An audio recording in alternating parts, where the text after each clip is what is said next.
Gold trusted gold buyers. మీరు తాకట్టు పెట్టిన బంగారాన్ని విడిపించి ఈ రోజు ఉన్న మార్కెట్ ధరకు కొనబడను. వాళ్ళు స్త్రీని ఓన్లీ ప్రొడక్షన్ మిషన్గా చూస్తూ ఉన్నారు. వాళ్ళు పిల్లల్ని పుట్టించి ఒక యంత్రంలాగా చూస్తూ ఉన్నారు. అంతకుమించి గొప్పగా ఏముంది? వాళ్ళు స్త్రీని గౌరవించిన సందర్భం ఏముంది? భారతదేశంలో హిజాబ్ కట్టుకుంటామంటారు, బుర్కా వేస్తామని చెప్తారు. ఇస్లామిక్ దేశం ఇరాన్లో ఏం పంచాయతీ నడుస్తుంది? కొమేనికి వ్యతిరేకంగా పంచాయతీ ఎక్కడ నడుస్తూ ఉంది? ఏం తీసేస్తున్నారు? ఆడపిల్లలు హిజాబ్ని పబ్లిక్లో ఇప్పుడు వారేస్తున్నారు. మాకు హిజాబ్ వద్దంటున్నారు, బుర్కాలు వద్దంటున్నారు. ఈడనేమో వీళ్ళు కావాలంటున్నారు. ఆచారాల పేరిట వీళ్ళు అరాచకాన్ని సృష్టించాలి. ఈ దేశంలో హిందువులని మైనార్టీలుగా చేయాలని చూస్తూ ఉన్నారు. రేపు మీ కూతురు పెళ్ళి అయ్యేసరికో, మీ మన్మరాలు పెళ్ళికి వచ్చేసరికో ఈ దేశం ఇస్లామిక్గా మారితే మీ కూతురు లేదా మీ మన్మరాలు భవిష్యత్తు ఏంది? ఏం ఆలోచిస్తున్నారు మీరు? ఎందుకు ఈ అతిగా ఎందుకు ఆలోచిస్తూ ఉన్నారు? హిందుత్వం గురించి మాట్లాడితే తప్పు, వాళ్ళు 1/2 డజన్ మందిని కన్నా, డజన్ మందిని కన్నా వాళ్ళకి ఏం తప్పు లేదు, మనోళ్ళు మాట్లాడొద్దు జనాభా గురించి, మనోళ్ళు మాట్లాడొద్దు పిల్లల గురించి. ఇదేం రూలు? ఒకసారి చదువుండి చరిత్రను. 1947లో ఈ దేశం మతం పేరిట పాకిస్తాన్ భారతదేశంగా విడిపోయిన రోజు పాకిస్తాన్లో ఉన్నటువంటి హిందువుల సంఖ్య ఎంత? 2026లో ఈరోజు పాకిస్తాన్లో ఉన్న హిందువుల సంఖ్య ఎంత? ఒకసారి చూడురు లెక్క. భారతదేశం విడిపోయిన రోజు భారతదేశంలో ఉన్న ముస్లింల జనాభా ఎంత, భారతదేశంలో ఉన్న హిందువుల జనాభా ఎంత చూడుండ్రి. ఇలా జనాభాలో ఎంత వ్యత్యాసం వచ్చింది. డెమోగ్రఫీ మారుతుంది అంటున్నా. నీ దేశంలో జనాభా లెక్కలు మారుతున్నాయి అంటున్నా. దాన్ని మతం లెక్కలకు మారుస్తున్నారు. రోడ్డు మధ్యలో ఒక 2 ఇటుకలు పెట్టి దానికి ఆకుపచ్చ రంగేసి ఒక ఆకుపచ్చ జెండా వేసి రోడ్డు వెడల్పు వేయడానికి వీల్లేదు అంటున్నారు. నీ గుడి ఉంటే జేసీబీలు వచ్చి, ఇటాచీలు వచ్చి, పోలీసులు వచ్చి తీసేసిపోతున్నారు. 4 ఇటుకలు పెట్టి ఒక ఆకుపచ్చ జెండా పెడితే, రోడ్డు మధ్యలో పెడితే దర్గా అంటే కనీసం దర్గాని ముట్టలేని పరిస్థితి భారతదేశంలో ఉంది. ఏం మాట్లాడుతున్నారు మీరు? నవనీత్ రాణా గారు మాట్లాడితే తప్పేముంది? 4గురిని కాకపోతే 6గురిని కనుమని చెప్తుంది. ఒక ఆడపిల్లగా, ఒక ఎంపీగా ప్రజాస్వామ్యంలో ఏం జరుగుతుందో ఆలోచించి మాట్లాడి ఉంటుంది. దాన్ని ఎందుకు తప్పు పట్టాలి? అసదుద్దీన్ ఓవైసీని ఆలోచించుకోమని చెప్పుండ్రి. మీరు మహిళల్ని ఎక్కడైనా గౌరవిస్తున్నారా? మహిళలకి సమాన హక్కులు ఉన్నాయా మీ దాంట్లో, మీ మతంలో? అది మాట్లాడమనుండ్రి. ఏదో ఒక రోజు ఈ దేశానికి హిజాబ్ కట్టుకున్న ఆడబిడ్డ ప్రధానమంత్రి అవుతుందని మాట్లాడతాడు. అరే మీ దారుసలాంలో నీ ఎంఐఎం పార్టీలో ఎవరున్నారో చెప్పు. 7 ఎమ్మెల్యేలు ఉన్నారు, ఒక మహిళకి ఇచ్చినవా? 4 5 ఎమ్మెల్సీలని చేసినావు, ఒక మహిళకి ఇచ్చినవా? నువ్వు వచ్చి ఎప్పుడో ఒకసారి ఈ దేశంలో హిజాబ్ కట్టుకున్న ఆడపిల్ల ప్రధానమంత్రి అవుతుందంటే దాని అర్థమైంది. కవిత గారు ఎందుకు ఆలోచించవద్దు? హిందువులు ఏం చెప్పదలుచుకున్నాడు ఆయన? అంటే ఈ దేశాన్ని మేము ఇస్లామిక్ దేశంగా మారుస్తున్నాము అని చెప్తున్నాడు. ఆలోచించమని రఘునందన్ అంటున్నాడు. 6గురిని కనుమని అన్నాడు అనుకో Raghunandan. What is wrong in it అంటున్నా. నీ ఆడపిల్లల్ని కాపాడుకోవడానికి, నీ మతాన్ని కాపాడుకోవడానికి, ఈ దేశ అస్తిత్వాన్ని కాపాడుకోవడం కోసం కనాల్సిన సందర్భం వస్తే కనుమని చెప్తాం. దాన్ని తప్పుపట్టే అధికారం ఎవరికి ఉంటుంది? ఒక ప్రధానమంత్రి అయితే ఇస్లామిక్ కంట్రీ అంటున్నారు. అదే ప్రెసిడెంట్స్ కూడా మన దగ్గర ఉన్నారు కదా. కలాం కూడా ఆయన ప్రెసిడెంట్ అయ్యాడు కదా. భారత ప్రజాస్వామ్య దేశంలో ప్రెసిడెంట్ గారి పాత్ర ఏంది, ప్రధానమంత్రి గారి పాత్ర ఏంది కవితకు తెలియదని నేను అనుకోవట్లేదు. మీరు అట్లా మాట్లాడడం తప్పు. దేనికి ఉండాల్సినటువంటి గౌరవం దానికి ఉంటుంది. రాష్ట్రపతికి ఉండాల్సినటువంటి గౌరవం రాష్ట్రపతికి ఉంటుంది. కానీ in a democratic country like India prime minister is the key post. అంటే ఏం చెప్పదలుచుకున్నాడు ఆయన? అసదుద్దీన్ ఓవైసీ ఏం మెసేజ్ ఇవ్వదలుచుకున్నాడు? ఎందుకు అర్థమవుతలేదు మీలాంటి మేధావులకి? ఏం చెప్తున్నాడు ఆయన? ఏం చెప్తున్నాడు? ఒక ముస్లిం మహిళ ఈ దేశానికి ప్రధానమంత్రి అవుతుంది కావద్దని నేను అంటలేను. అంటే అందులో కూడా ప్రోగ్రెసివ్నెస్ కనిపిస్తుంది. ఏం ప్రోగ్రెసివ్నెస్? ఎంఐఎం పార్టీకి మహిళను అధ్యక్షుని వేస్తే ప్రోగ్రెసివ్నెస్. అది హైదరాబాద్ ఎంపీ మహిళను పోటీ చేపిస్తే ప్రోగ్రెసివ్నెస్. నీ పార్టీలో ఉన్న 7 ఎమ్మెల్యేలలో సగం మంది ఎమ్మెల్యేలు మహిళలు ఉంటే ప్రోగ్రెసివ్ థాట్. నీవు నామినేట్ చేసినటువంటి 4 ఎమ్మెల్సీలలో 2 ఎమ్మెల్సీలు మహిళలు ఉంటే అది ప్రోగ్రెసివ్ థాట్. కానీ నువ్వు ఏం రెచ్చగొట్టగలుగుతున్నావు? నీ పార్టీలో ఎవరు మహిళలు ముందుకు రారు. కానీ ఈ దేశానికి ఒక ముస్లిం, ఒక హిజాబ్ కట్టుకున్న మహిళ ప్రధానమంత్రి కావాలని నేను కోరుకుంటున్నా, అవుతుంది భవిష్యత్తులో అని చెప్తున్నావు. అంటే నువ్వు దేన్ని ప్రోత్సహిస్తున్నావు? దేన్ని ఎంకరేజ్ చేస్తున్నావు? మీ జనాభాను పెంచమని మీ వాళ్ళకి చెప్పకనే చెప్తున్నావు కదా. అకల్మన్కు ఇషారా బస్ కదా. ఈ మాత్రం కూడా హిందూ బంధువులు ఎందుకు అర్థం చేసుకోవద్దు? అప్పుడు మాట్లాడతారు. నవనీత్ రాణా మాట్లాడినా, రఘునందన్ మాట్లాడినా, రేపు ఇంకొకరు మాట్లాడినా బరాబర్ మాట్లాడతాం. నీ డెమోగ్రఫీని మారుస్తున్నారు వాళ్ళు. కొన్ని ఇప్పుడు వెస్ట్ బెంగాల్ పంచాయతీ అంతే ఏంది? మొత్తం బంగ్లాదేశ్ ముస్లింలని, రోహింగ్యాలని, మయన్మార్లో ఇస్లామిక్ దేశాలలో తన్నెల కొడుతుర్రు వాళ్ళని. బంగ్లాదేశ్లో రోహింగ్యాలు ఉండరు. బంగ్లాదేశ్లో ముస్లింలకు ఉండడానికి సవలతులు లేవు. వాళ్ళకి సవలతులు ఏడున్నాయి? భారతదేశంలో ఉన్నాయి. వెస్ట్ బెంగాల్కి వచ్చి ఆ మమతా బెనర్జీ గారు ఆధార్ కార్డు ఇస్తారు, అది తీసుకొని వచ్చి హైదరాబాద్లో పనిచేస్తారు. హైదరాబాద్లో రోహింగ్యాల కాలనీ వస్తుంది. కాంగ్రెస్ ముఖ్యమంత్రి వీఆర్ సెక్యులర్ అంటాడు. కాంగ్రెస్ ముఖ్యమంత్రి జూబ్లీ హిల్స్ ఎలక్షన్స్ అప్పుడు ఒక అడుగు ముందుకేసి కాంగ్రెస్ అంటే ముస్లిమ్స్, ముస్లిమ్స్ అంటే కాంగ్రెస్ అంటాడు. కరెక్ట్ చెప్పిండు రేవంత్ రెడ్డి గారు, ప్రత్యక్షంగా చెప్పినా పరోక్షంగా చెప్పినా. ఇందిరమ్మ భర్త ఫిరోజ్ గాంధీ గారు, వాళ్ళకంటే ముందు మాదంతా ముస్లిం మతం, మేమంతా అదే జాతీయులం, మా నాయకులంతా ముస్లింలే అని చెప్పకనే చెప్పిండు. అర్థం కావాల్సింది హిందువులకి, ఆలోచించాల్సింది హిందూ సమాజం. 70% నువ్వు తగ్గి 20% వాళ్ళు వస్తేనే ఇన్ని అరాచకాలు జరుగుతున్నాయి ఈ దేశంలో. బీహార్లో కిషన్గంజ్లో ల్యాండ్ మాఫియా ఇచ్చి హిందూ భార్యాభర్తల్ని కోసేసి భూములు ఆక్రమించుకొని పోతున్నారు. ఇవేవి మన మీడియాకు కనబడాయి, ఏవి మాట్లాడితే సెక్యులరిజం, మాట్లాడితే మత సామరస్యం, బొంద సామరస్యం. రేపు బొంద పెడతానికి జాగలు కూడా ఉండేవి మీకు, ఉంటే గింటే మా తరం మా తర్వాత తరానికి ఏమైనా ఉంటుండొచ్చు. ఇప్పుడు కూడా హిందువులు కోలుకోకపోతే, మేలుకోకపోతే, వాళ్ళ అరాచకాలు ఇట్లే కంటిన్యూ చేయనిస్తే ఇంకా మనం హిందువులు మైనార్టీలు అయితే ఈ దేశంలో ఈ దేశ చరిత్ర కష్టమవుతుంది, ప్రపంచంలో హిందుత్వానికి కష్టం వస్తుంది. కాబట్టి కొందరు మాట్లాడుతున్నారు, దాన్ని పాజిటివ్ అర్థం చేసుకోండి. నెగిటివ్ ఎందుకు తీసుకుంటారు? బరాబర్ మాట్లాడతారు, తప్పకుండా మాట్లాడతారు. మాట్లాడాల్సిన సందర్భం వచ్చినప్పుడు మాట్లాడతారు. నా మతాన్ని మాట్లాడుకోవాలన్న రోజు, నా మతాన్ని కాపాడుకోవాలనుకున్న రోజు బరాబర్ అందరం మాట్లాడతారు. కాకపోతే బీజేపీ అనగానే హిందూ మతం గురించి, కాంగ్రెస్ అంటే ముస్లిం అన్నట్టుగా అదే ముస్లింలకు అన్యాయం చేసినామా? మేము ఎక్కడన్నా సిలిండర్లు ఇచ్చేటప్పుడు మీరు ముస్లిం కాబట్టి మీకు సిలిండర్ ఇవ్వద్దని చెప్పినామా? మేము ఎక్కడన్నా రోడ్ వేసేటప్పుడు ఇదంతా ముస్లిం బస్సు ఇక్కడ రోడ్ వేయకమని చెప్పినామా? ఏం మాట్లాడతారు కవిత గారు? మైన్సాల చూడు ఏం జరుగుతుందో. ఎంఐఎం మేయర్ అయితే హిందువుల ఇళ్ళ దిక్కు రోడ్ వేయ అంటాడు, నల్లా నీళ్ళు ఇయ్య అంటాడు. ఒకసారి చూడు ఏం జరుగుతుందో. బైన్సాకు ఇంటర్వ్యూ చేయండి, ఒకసారి తెలుస్తుంది.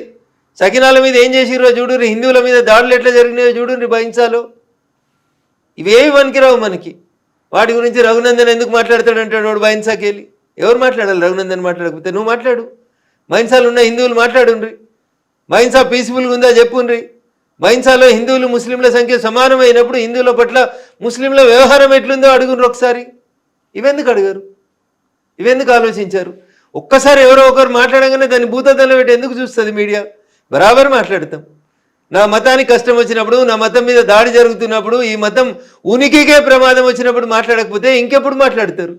ఇంత మాట్లాడుతున్నటువంటి ఆర్ఎస్ఎస్ చీఫ్ మోహన్ భాగవత్, ఆయన పెళ్లి చేసుకోలేదు, ఆయనకు పిల్లలు లేరు, బట్ వాళ్ళే ఎందుకు మాట్లాడుతున్నారు? ఇప్పుడు మీకు బాధ్యత లేదు, మీరు బాధ్యతగా వ్యవహరించారు. బాధ్యతగా ఉండాల్సిన మీడియా బాధ్యత తీసుకోదు. వారు ఈ దేశం కోసం తన జీవితాన్ని అంకితం చేసి దేశం కోసం పనిచేస్తూ ఏది మంచి ఏది చెడు అని చెప్తున్నారు. హిందుత్వాన్ని కాపాడకపోతే ఏం నష్టం జరుగుతుందో చెప్తున్నారు. దానికి పెళ్ళే కావాల్సిన అవసరం ఏముంది? 4 పెళ్లిళ్ళు చేసుకున్నటువంటి అసదుద్దీనో 5 పెళ్లిళ్ళు చేసుకున్నటువంటి ఇంకొక ఆయన్నో వాళ్ళ మతం గురించి మాట్లాడతలేరా? ఆడ తప్పెందుకో కనబడతలేదు మీకు. మరి వీడు ఏకపత్ని వ్రతుడు కాదు, వీడు ఇట్లా సిద్ధాంతాలు వల్లిస్తాడని చెప్పిరా? మీరు పెళ్లి చేసుకోకపోవడం నేరమా? దేశం కోసం జీవితాన్ని అంకితం చేయడం నేరమా? అట్లాంటి వాళ్ళు అంకితం చేసిరు కాబట్టి మీలాంటి వాళ్ళు కళ్ళు తెరుచుకోవాలని కోరుకుంటున్నాం కదా.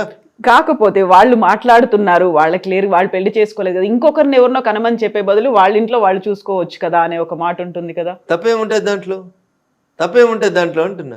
వాళ్ళు 100% ఈ దేశ హితం కోరుతూ మాట్లాడుతున్నారు.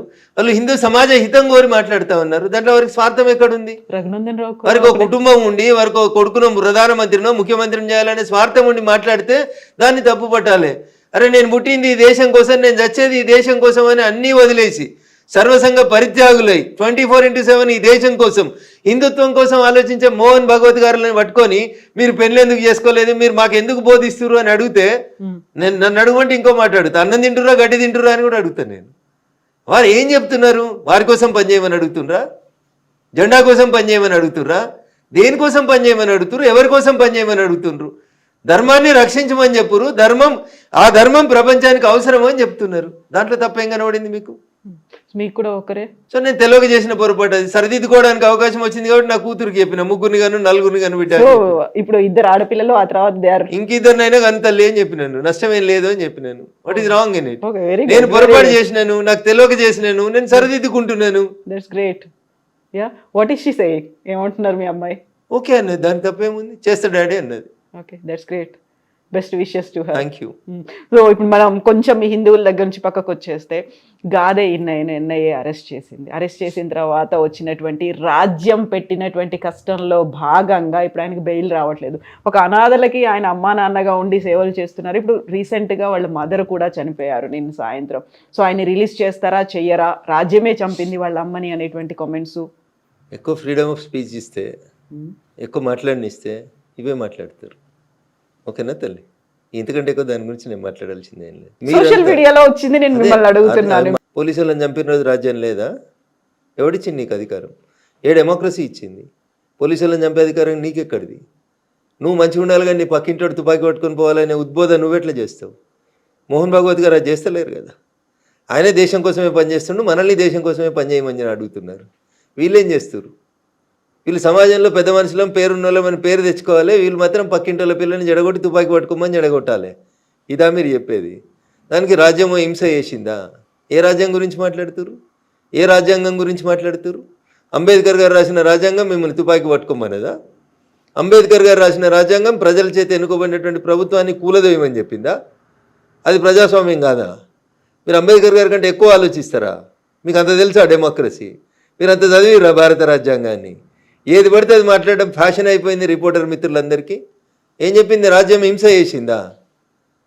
ఇప్పుడు నేను మిమ్మల్ని కత్తిపెట్టి పొడుస్తుంటే మీరు నన్ను పొడవరా? కత్తిపెట్టి పొడుస్తుంటే సంపేరే నిల్చుంటారా? ఏం మరి నేనైతే నిల్చు. బట్ పవర్ ని మిస్యూజ్ చేస్తున్నారు అనే మాట మీకేం తెలుసు పవర్ గురించి? వాళ్ళ జైలుకు పోతున్నటువంటి పెద్ద మనుషుల్ని ఏం పని చేయమని చెప్పింది సమాజం, ఏం పని చేయమని చెప్పింది రాజ్యాంగం, వాళ్ళు ఏం చేస్తారో మీకు ఏం తెలుసు? ఏం తెలుసు అంటున్నా?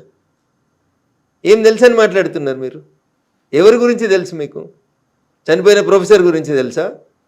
బతుకున్న ఇన్నయ్య గారి గురించి తెలుసా? ఎవరి గురించి తెలుసు మీకు? ఏం తెలుసు మీకు? ఏం తెలుసు చెప్పుర్రి? వాళ్ళు ఏం పని చేసిరో చెప్పుర్రి. ఏం తెలియకుండా ఏదో మీదికి చూసుకొని వచ్చి మాట్లాడితే ఎట్లా? ఒకసారి డీప్గా పోయి చూడుండ్రి. వాళ్ళు పుట్టింది ఎక్కడ, పెరిగింది ఎక్కడ, వాళ్ళు ఏం చేసిరు, వాళ్ళ జీవితకాలంలో ఏం జరిగింది ఒకసారి గమనించుండ్రి. ఏం తెలుసు అని మాట్లాడతారు? భారత రాజ్యాంగాన్ని గౌరవించిన వాళ్ళని రాజ్యాంగం ఎట్లా గౌరవిస్తుంది? భారత రాజ్యాంగం మీద విశ్వాసం లేదు, ప్రజల చేత ఎన్నుకోబడిన ప్రభుత్వం మీద విశ్వాసం లేదు, మేము ప్రభుత్వాన్ని కూలదోస్తాం, ప్రభుత్వం మీద తుపాకులు పట్టుకొని యుద్ధం చేస్తాం అంటే ఏం చేయాలి ప్రభుత్వం? ఏం చేయాలి ప్రభుత్వం? ఏం చెప్పారు అంబేద్కర్ గారు? 5 ఏళ్ళకి ఒకసారి ఓటేయమన్నారు. మీ ఓటుకి ఎంత విలువ ఉందో నా ఓటుకు అంతే విలువ ఉంది అన్నారు. ధనవంతుని ఓటుకు అంతే విలువ ఇచ్చిర్రు, బలహీనుని ఓటుకు అంతే విలువ ఇచ్చిర్రు, ఆడబిడ్డల ఓటుకు అంతే విలువ ఇచ్చిర్రు, మగవాళ్ళ బిడ్డ ఓటుకు అంతే ఇచ్చిర్రు. ఆ డెమోక్రటిక్ వేలో ఎన్నుకోబడినటువంటి భారత ప్రభుత్వాన్ని ఎవరో 4 లేదా 40 మంది లేదా 4000 మంది తుపాకులు కట్టుకొని కూలగొడతాం, కాల్చేస్తాం, పడగొడతాం, అమాయకులందరినీ చంపేస్తామంటే చూస్తూ కూర్చోవడాన్ని రాజ్యం ఎట్లా అంటారు? రాజ్యం డ్యూటీ చేయాల్సిందే కదా. భారత రాజ్యాంగం ఏం చెప్తుంది? ప్రజల చేత ప్రజల కొరకు ప్రజలే ఎన్నుకున్నటువంటి ప్రభుత్వం ప్రజల్ని కాల్చేస్తుంటే ఏం చేయాలి? కాల్చేస్తుంటే చూస్తూ కూర్చోవాలా?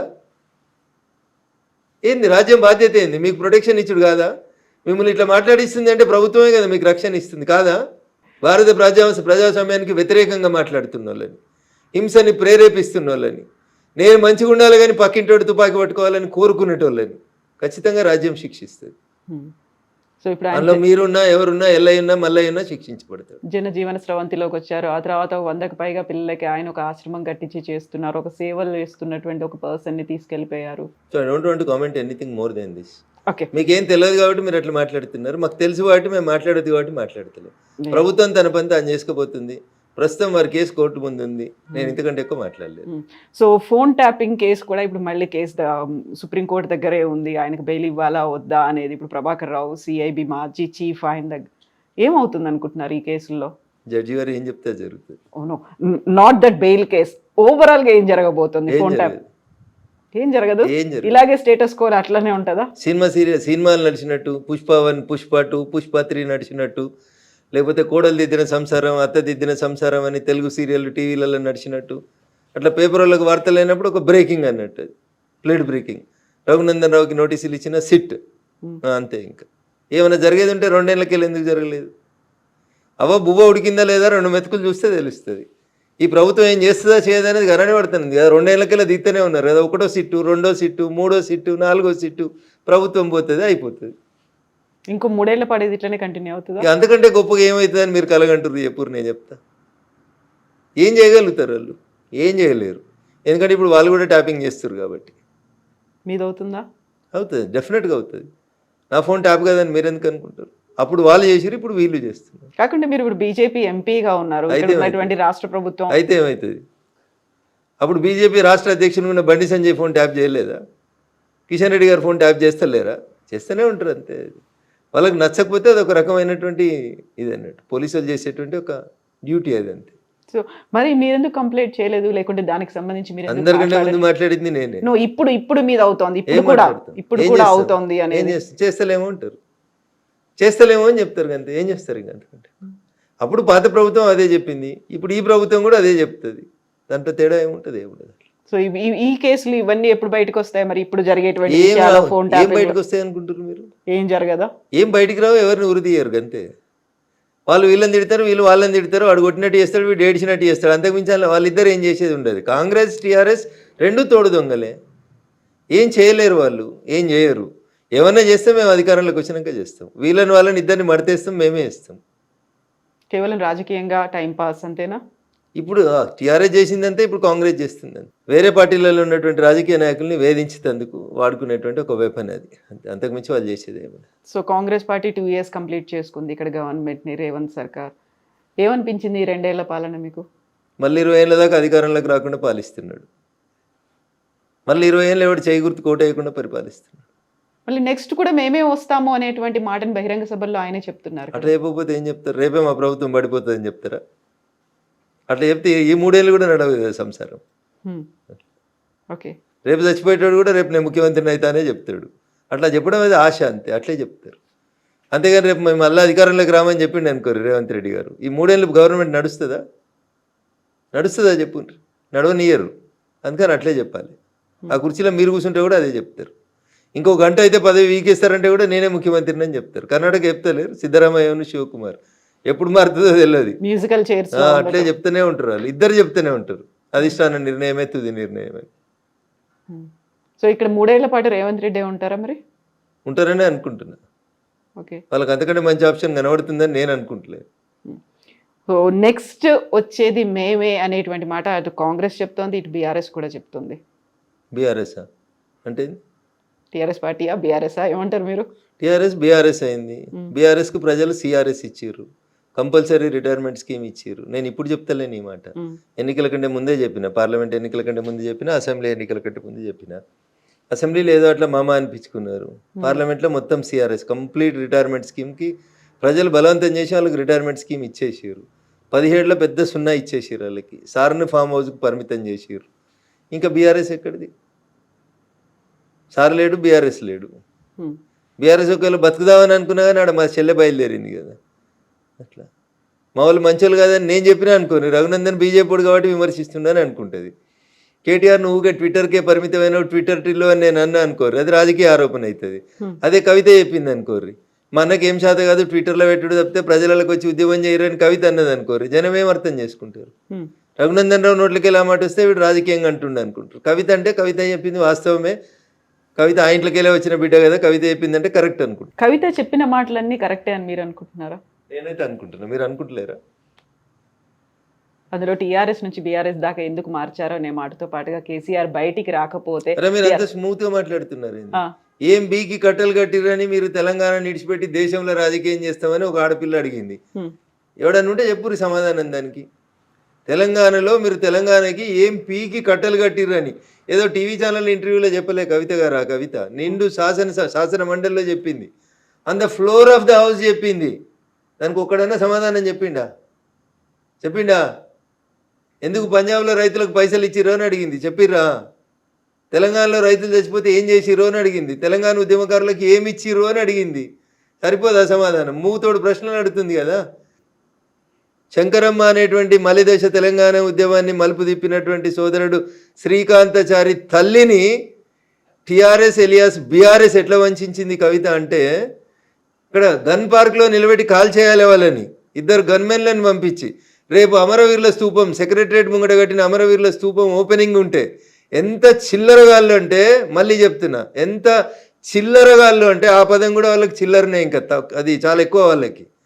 ఆమెను ఎమ్మెల్సీ చేస్తున్నామని టీవీలలో బ్రేకింగ్ న్యూస్లు నడిపించి, ఆమెకి 2 గన్మెన్లను పంపించి అమరవీరుల స్తూపం ఓపెన్ చేసినాక ఆమెకి ఎమ్మెల్సీ ఇవ్వలేదు. ఇంతకంటే నీతి మాలినటువంటి పార్టీ ఏమైనా ఉంటుందా చెప్పుండ్రి? మీలాగా జ్యూస్ తాగలేదు శ్రీకాంత్ సారి, మీలాగా పెట్రోల్ పోసుకొని అగ్గిపెట్టే మర్చిపోలేదు, మీలాగా ఏదో జోక్ కోసం అగ్గిపెట్టే పోసుకొని పెట్రోల్ పోసుకొని అంటు పెట్టుకోలేదు. ఆయనే మలిదశ తెలంగాణ ఉద్యమాన్ని మలుపు తిప్పిన శ్రీకాంతాచారి తల్లికి ఏమిచ్చినావు నువ్వు? ఏమిచ్చినావు 10 ఏళ్ళ నీ పాలనలో? 10 పైసలు ఇచ్చినావా నువ్వు? నీ కొడుకుని ఎమ్మెల్యేని చేసుకున్నావు, మంత్రిని చేసుకున్నావు. నీ అల్లుని ఎమ్మెల్యేని చేసుకున్నావు, మంత్రిని చేసుకున్నావు. నీ బిడ్డను ఎంపీని చేసినావు. ఎంపీ ఓడిపోతే ఎమ్మెల్సీ చేసినావు. ఎంత దోసుకున్నావో లెక్కలేనంత దోసుకున్నావు.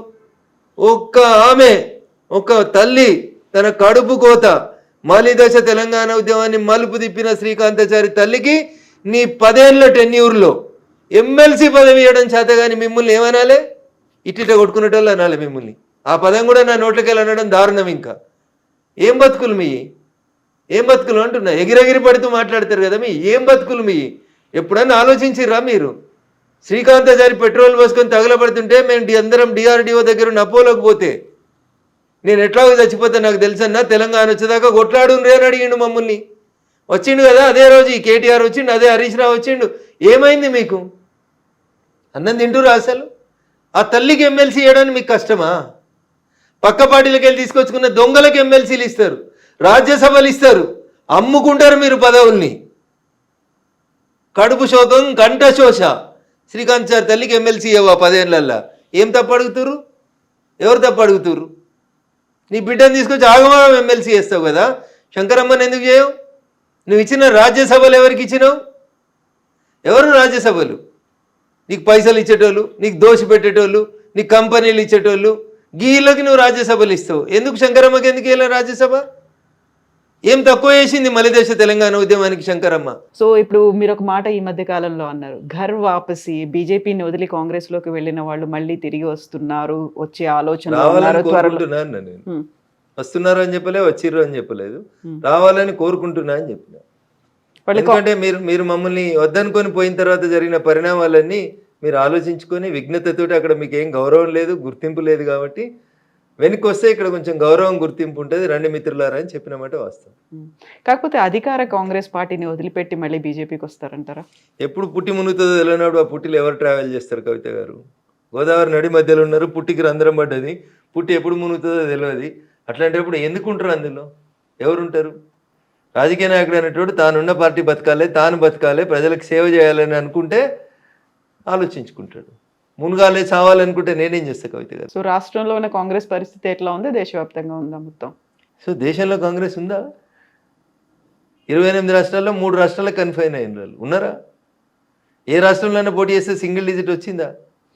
ఢిల్లీలో 3 సార్లు అసెంబ్లీకి ఎన్నికలు జరిగినాయి, ఒక్క సీట్ అన్నా గెలిచిర్రా కవిత గారు? దేశ రాజధానిలోనే లేరు మీరు, ఇంకేడుంటారు తల్లి మీరు?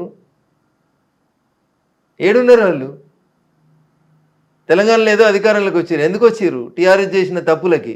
భారతీయ జనతా పార్టీ ఆ రోజు కొంచెం 1-2 జరగరాని సంఘటనలు పార్టీలో జరగడం వల్ల అట్లా అయింది. అట్లా అంతకుమించి కాంగ్రెస్ ఎక్కడ తెలంగాణలో? కర్ణాటకలో కాంగ్రెస్ వచ్చినాక తెలంగాణలో కాంగ్రెస్ బతికింది. అంతకుముందు కాంగ్రెస్ ఎక్కడుంది? ఎవరు ఆలోచించారు కాంగ్రెస్ గురించి? కొట్లాడింది మేము, యాంటీ టీఆర్ఎస్ వేవ్ని తయారు చేసింది మేము, టీఆర్ఎస్ను దించాలనే ఆలోచన ప్రజలకు కల్పించింది మేము, టీఆర్ఎస్ని దించవచ్చు అని చెప్పింది దుబాకు ఉప ఎన్నిక ఫలితం.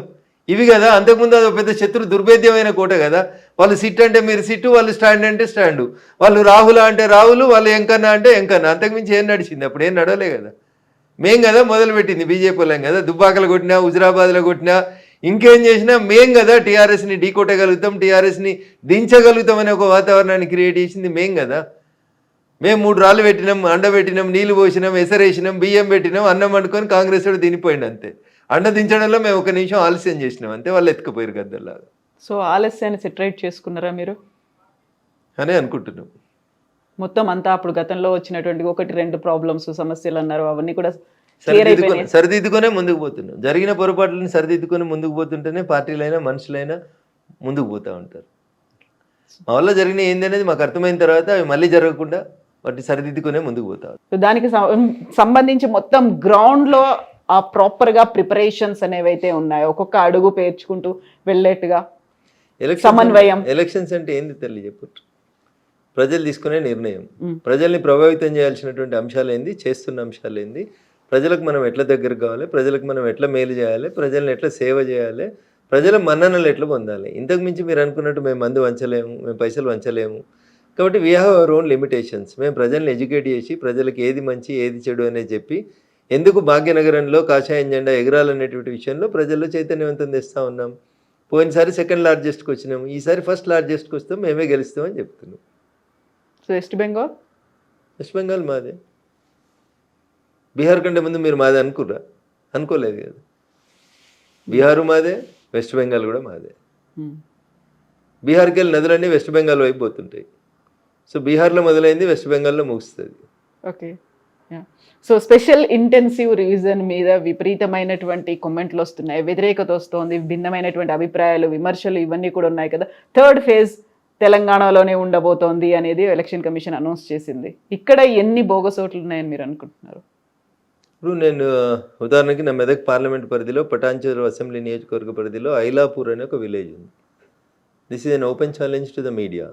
నిజంగా మీలో సిన్సియారిటీ ఉండి మీరు అనుకున్నట్టు మిమ్మల్ని మీరు ఫోర్త్ ఎస్టేట్ అయితే, మీరు రాసే వార్తలలో, మీరు చేసే పనిలో మీకు నిజాయితీ ఉంటే, ఐలాపూర్ అనేటువంటి ఒక తాండాలో, ఐలాపూర్ అనే ఒక గ్రామ పంచాయతీలో ఒరిజినల్ ఓటర్లు 1250 ఓటర్లు.